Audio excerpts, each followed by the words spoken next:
Welcome back to Just One Question. And it's always a treat on Just One Question when I get to talk to a fellow tiller in the vineyards that I till in. And Anne Janzer is one of those fellow tillers. She is a nonfiction coach. And so she, like I, helps people write books, I'm assuming. And I guess that's what that means. And she's the author of two very smart books on writing and reading, The Writer's Process and Writing to be Understood. So, Anne, thank you very much for being on the show. And first of all, just tell us in 20 seconds, how are you doing? I am doing fine, thank you. It's a sunny day. We survived floods and floods here in the Santa Cruz Mountains, and I'm so enjoying the sun, loving it, feeling very good. Back to the way it should be in California, right? Exactly. Yeah, sunshine and blue sky all the time. Well, wonderful. So I'm glad you haven't been flooded out and you're back into dry territory. What are you excited about these days? So I am excited always, Nick. I'm always excited about helping people share their ideas and connect with people through writing, whether that's in the large form like a book or maybe a blog post or series, or even the micro form like an email message that's important. Writing is this fundamentally a form of human communication, which is and human connection, as you know, and you talk about. So I'm always excited about making that better. And in most of my work as a nonfiction coach and as a writer and as an author, I'm really focused on that human part of that connection, right? So we could talk about chat, GPT and stuff, but I want to talk about the human things. Yes, please. Because, yes, please. Whew, thank heavens. I mentioned it, which is pretty much the requirement these days. Anything about writing, you have to mention it once. But because I think to be effective as writers, we really have to understand ourselves and we have to understand the people that we're writing for. I think the most underrated writing skill is empathy. You know, that the chat, the software can help you clean up your grammar. You know, editors can help you tighten the prose. But the empathy, the understanding who your author is and who your reader is and how you are hoping to serve them is something that is fundamentally you. That's the human part of the human connection. I speak often about the idea of servant authorship, which is a term that I, brazenly made up, riffing off of the servant leadership idea, which seems, I would really like to work if I were back in the corporate world for someone who practiced servant leadership. So if I'm picking up a book, I really want to read by an author who's practicing servant authorship, who's thinking about what I, as the reader, need and how they're going to best fit that need. So it's, it's very aligned with, you in your book, Can You Hear Me, talk about all of the subconscious parts of communication, which so much happens, we're getting a smidge of it here with video, but it's not the same as if we were in the same room. It would be different. And so writing is even less, writing is just, a very two-dimensional black and white words on the page or bits on the screen. But I do think that we have to work harder to tap into those innate human communication skills and to make them part of our writing process. And when we do that, we can have more impact with our words. We can make more genuine connections or connections of a kind where a thought that I have made has resonated in your head in a way and made you look at the world. There's studies that show when people tell stories or listen to stories, their brains synchronize. And I just love that idea that writing is somehow maybe just doing a little time distance synchronization, the way that when I listen to music by Mozart, I'm getting some little time distance synchronization with what he was hearing at that point, right? Writing can do some of that, which is just magical. But only if we get out of our way. And as writers, we tend to do a lot of things. We focus too much on ourselves and what we want to say and who we're trying to impress and what does the acquiring editor need? Right? One thing I've seen writers do that I don't think, or I certainly hope doesn't happen to speakers, is write for the wrong audience. Mm-hmm. You know, they, if you're pitching a traditional book deal, you might be more focused on what the agent wants to hear than maybe what the reader wants. Or it would be the equivalent of showing up in a room and giving a speech and realizing that you didn't know you're in the wrong room, but just not being able to read the room. We often write for the people that are around us. We write for our peers, even if they're not our readers.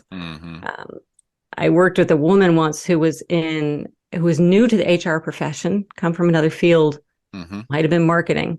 So one of her first tasks was to write a bunch of job descriptions for some openings to really try to attract people to apply to this organization. And the openings were for people at all levels. I mean, cafeteria workers and janitorial.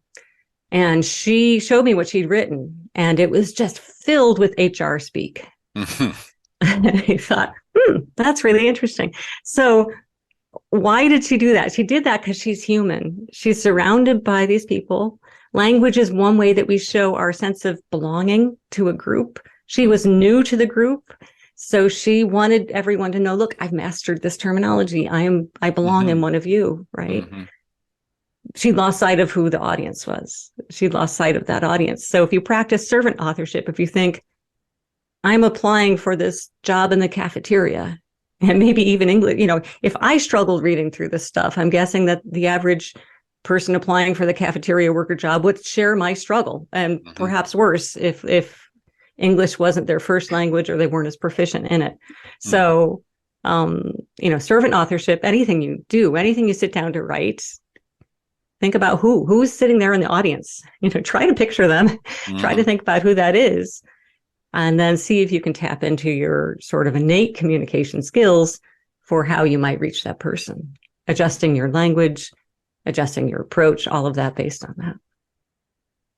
Yeah, I love that. I love the idea of empathy and the concept of servant authorship, because the idea that you can write for anybody is the sort of first thing that occurs to people who want to write a book and you'll say, so who is this book for? And they'll say, well, it's for my mother and for every other human being on the planet. And at that point, I'm sure, like me, your heart sinks and you think, okay, we have some work to do here. We have to narrow that down just a tad, because no book is for everybody, and you need to understand much more clearly and in a much more detailed way who your audience might be.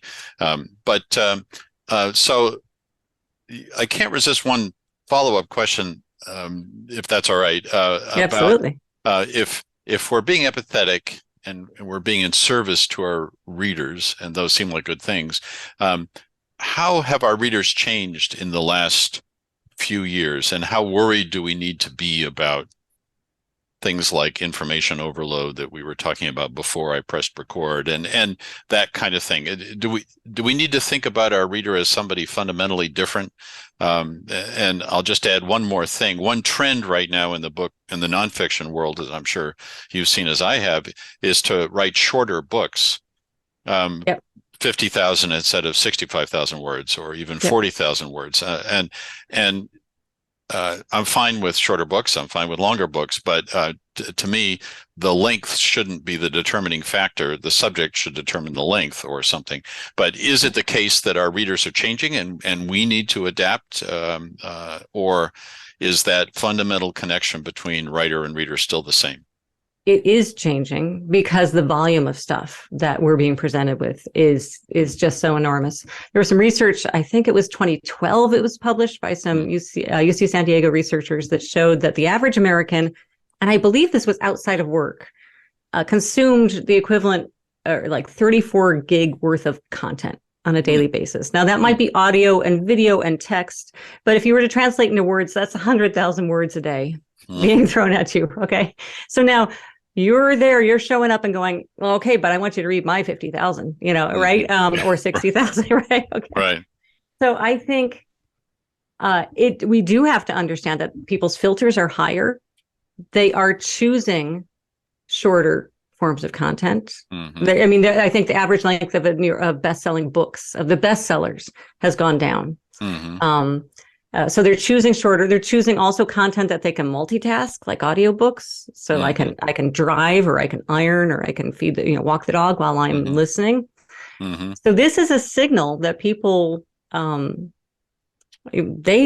there's a little bit of survival going on with content. So as writers, I'm not going to say anything about length or form. It should be as long as it needs to be to serve that reader. Yes. But we have to be super, super, super careful about adding to the cognitive load. We want people to be engaging with our ideas and not with our extraneous convoluted wording. Mm-hmm. We need people to be engaging with, the most important things. So the easier we make that consumption for them. And we need to earn their attention at the same time. I mean, can you make sure that you are not saving the gem to the end? Don't make them curious, keep them engaged, all of these things. I think it's true that our readers have changed fundamentally. I know I have, and I have to actually work to preserve my ability to sit and read deeply and not without distraction. Mm-hmm. And not everyone has the privilege of doing that work. Anne Janzer, everybody. Wonderful. Thank you so much for this discussion. Thanks for being on Just One Question. I really appreciate your insights. Thank you. Oh, thanks for having me, Nick. It's fun.